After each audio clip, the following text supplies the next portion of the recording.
किसानों का देश है और भारत में किसान ही अन्नदाता है। ऐसे में हम भारत सरकार ने किसानों के वर्गीकरण का दो आधार किए। यह हम किस संगणना के आधार पर करते हैं? इसके आधार पर पहला सामाजिक श्रेणी के आधार पर किसकों का वर्गीकरण किया गया है। पहला क्या है उसमें? अनुसूचित जाति के आधार पर, अनुसूचित जनजाति के आधार पर, अन्य किसानों के आधार पर किसकों का वर्गीकृत किया गया है। और दूसरा था है जोतों के आकार के आधार पर, किस किसान के पास कितने जोत का आकार है उस हिसाब से हम उसको जोतों के आकार पर, इसके आधार पर किसानों को 5 श्रेणियों में बांटा गया है। पहला है, इसमें हम देखते हैं कृषक श्रेणी और उसके अलावा परिचालित क्षेत्र है और उसके पास कितनी जमीन है।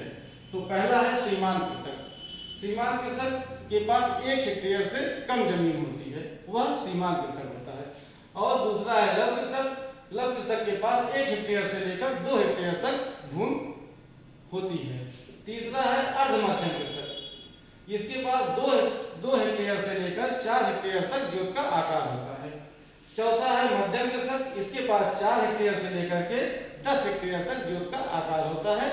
और पांचवा है बड़े या बृहद किसान, जिनके पास 10 हेक्टेयर या तो 10 हेक्टेयर जमीन हो या इससे अधिक जमीन हो, तो जोत का आकार हो, तो वो जो है बड़े किसान है। और आपको बताते हैं कि हमारे देश में औसत जोत का आकार 1.08 हेक्टेयर है।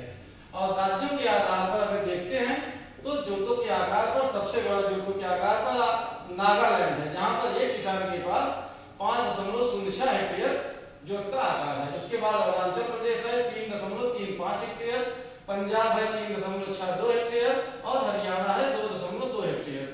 और एक चीज आपको बता दें, 1 हेक्टेयर बराबर 2.5 एकड़ लगभग होता है और 1 एकड़ बराबर 1.1 बीघा लगभग होता है।